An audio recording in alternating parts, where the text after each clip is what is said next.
बहुजन समाज के आँख जे देखाई तो मूल निवासी के हक जे छिनाई तो गवर्नमेंट हिले जाई संविधान बदलाई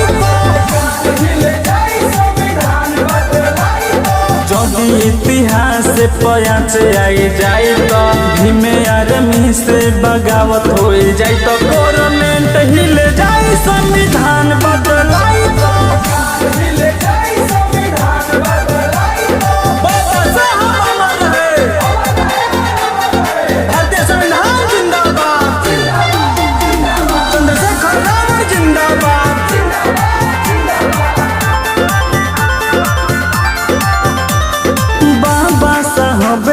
संविधान के एही से खिलल नाम बा कोइले ऐसन काम की बाटे अभिमान पूरा दुनिया में बनल पहचान बा चंद्रशेखर भैया के मुंड गरमाई तो मान सम्मान के बात आए जाए तो गवर्नमेंट हिले जाए संविधान बदलाई तो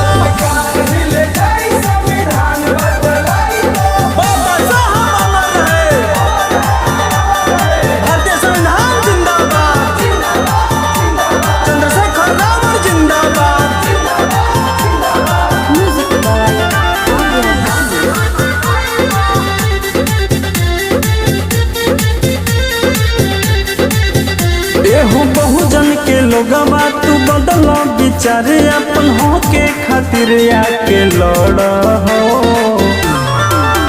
ढेर लोगवा के नजर संविधान के ऊपर जागो ये बहुजन जाग हो